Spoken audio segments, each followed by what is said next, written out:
हैदराबाद में यूं तो निकाय चुनाव है, मगर उसकी गहमा गहमी किसी लोकल चुनाव की तरह नहीं है। निकाय चुनाव में बीजेपी के दिग्गज नेताओं ने पूरा दमखम झोंक रखा है। जेपी नड्डा हैदराबाद होकर आ चुके हैं, योगी आदित्यनाथ हैदराबाद में हैं, गृह मंत्री अमित शाह आज हैदराबाद प्रचार करने के लिए पहुंच रहे हैं।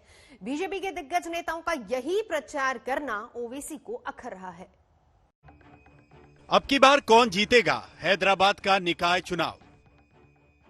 जवाब तो परिणाम आने के बाद मिलेगा, मगर हैदराबाद के निकाय चुनाव इतने दिलचस्प पहले कभी नहीं दिखे। पहले कभी नहीं देखा गया कि बीजेपी की पूरी पलटन निकाय चुनाव में उतर गई हो। आज बीजेपी के स्टार प्रचारक योगी आदित्यनाथ हैदराबाद में हल्ला बोल रहे हैं। एक दिन पहले ही बीजेपी के अध्यक्ष जेपी नड्डा ने रोड शो करके ओवैसी पर करारा हमला किया था। बीजेपी हैदराबाद के निकाय चुनावों को धार दे रही है। बीजेपी प्रवक्ता संबित पात्रा यहां से ओवैसी पर निशाना साध रहे हैं। ओवैसी जी जिस प्रकार कह रहे थे कि अगर मेरे गर्दन पे छुरा भी रख दोगे तब भी मैं भारत माता का नाम नहीं लूंगा। उनके जो विधायक हैं जो बिहार में चुने गए, उन्होंने कहा हम हिंदुस्तान शब्द का प्रयोग नहीं करेंगे।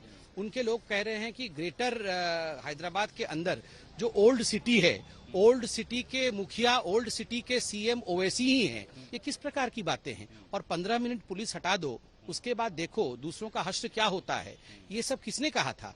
हम हिंदू मुस्लिम में विश्वास नहीं करते हैं, हम सबका साथ, सबका विश्वास और सबके विकास में विश्वास करते हैं। हालांकि संबित पात्रा ने आज तक के कार्यक्रम टक्कर में भी ओवैसी पर ऐसा ही तीखा हमला बोला था। तब ओवैसी ने मोदी को अपना पीएम मानने से इनकार कर दिया था। मेरे प्राइम मिनिस्टर मोदी हैं, तो ओवैसी जी के प्राइम मिनिस्टर कौन है? मुल्क के प्राइम मिनिस्टर। चलिए नहीं अभी भी नहीं, ना ना ना ना ना ना मुल्क के प्राइम मिनिस्टर, ना ना ना आपके मुल्क के नहीं, आपके मुल्क के। आप बोलेंगे आज कि मेरे मुल्क के मेरे प्राइम मिनिस्टर, बोल के दिखाइए। नहीं बोलेंगे। क्यों नहीं बोलेंगे? नहीं बोलेंगे। क्यों नहीं बोलेंगे? क्यों नहीं बोलेंगे? यही पार्टीशन है। 150 सीटों वाले ग्रेटर हैदराबाद म्युनिसिपल कॉरपोरेशन के लिए बीजेपी ने पूरा दमखम लगा रखा है। वहां पहले से ही तेजस्वी सूर्या प्रचार की कमान संभाले हुए हैं, लेकिन ऐसा नहीं है कि ओवैसी शांत बैठे हैं। वो बीजेपी के हर हमले का जवाब दे रहे हैं। किसानों ने बड़ा भरोसा किया कि चलो मोदी आएगा तो किसान को फायदा होगा। आज दिल्ली के कड़ाके की सर्दी में किसानों के ऊपर दिल्ली की पुलिस उनके ऊपर पानी बरसाती है। 10 डिग्री टेम्परेचर में पानी बरसाकर किसानों को तकलीफ दे रही है।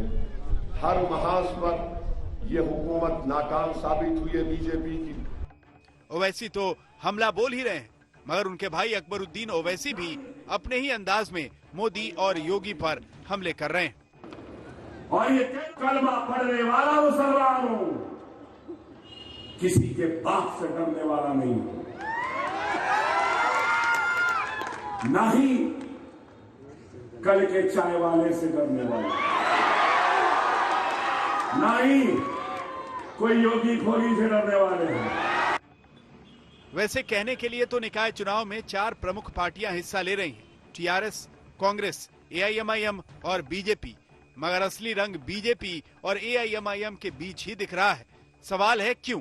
बिहार में एआईएमआईएम एनडीए गठबंधन का स्पीकर चुनने में सहयोग देती है, तो फिर यहाँ तल्खी क्यों है?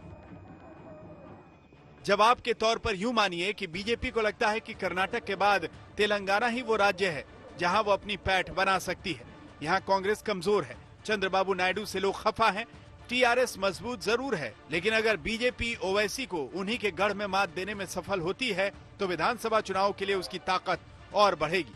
तो क्या यह माना जाए कि निकाय चुनाव में बीजेपी का दम दरअसल विधानसभा चुनाव की आगामी तैयारी है?